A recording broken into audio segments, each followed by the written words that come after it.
sometimes people think they come up to you and they see you and want to talk to you, and all that you want is to have dinner.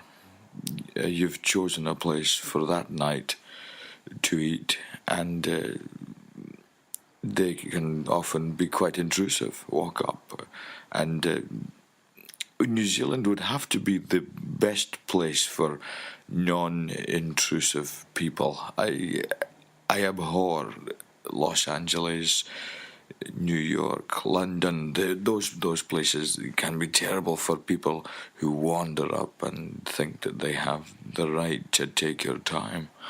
And New Zealand, on the other hand, they give you room to move, which for me and my wife is just so important.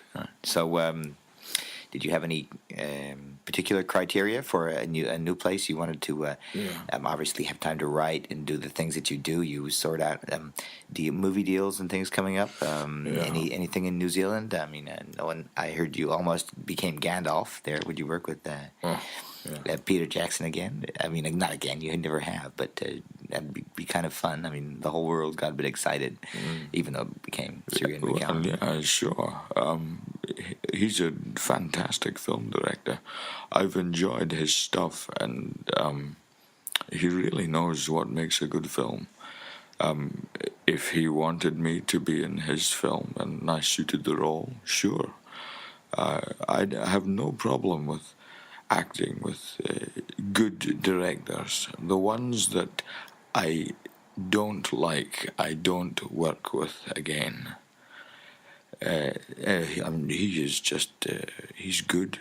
I like his style. I can't wait to see what else he's doing. The Hobbit's coming up, and I was chatting to Sir Ian McKinney the other day, and... so you two are close? No, we keep in touch. And he said he was looking forward to having another go. He likes New Zealand as well, but more than that, I've been particularly interested in of all things, the comedy scene in New Zealand. Is that right? Yeah. Well, the Flight of the Conchords and Rhys Darby, and those people there that have made their name throughout the world show that New Zealand has a great sense of humour. And from time to time, I mean, I visit the Edinburgh Festival, sure, and my wife and I enjoy it. But to come here and see such a high calibre of comedy in New Zealand, I think it really should be recognised, because I know it's not normally. And there are comics here that I would think would be worldwide, internationally famous, but they're not. There are impressionists and people who do voices, and as we were watching the other night, Micheline and I, after dinner, popped along.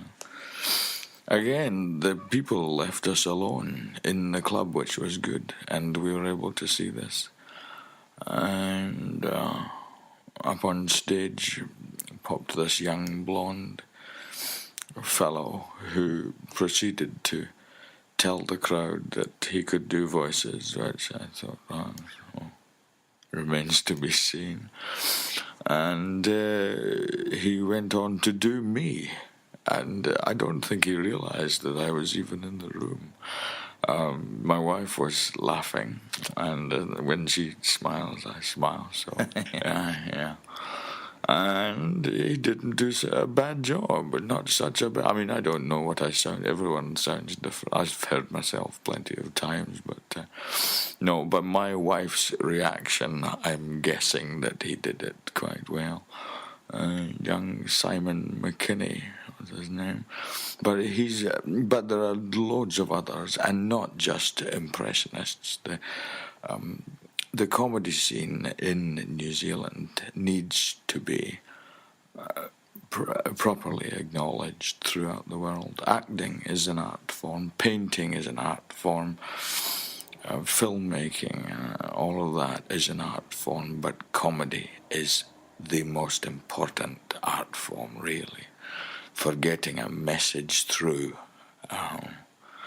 You can't go wrong if you're getting a message through with laughter.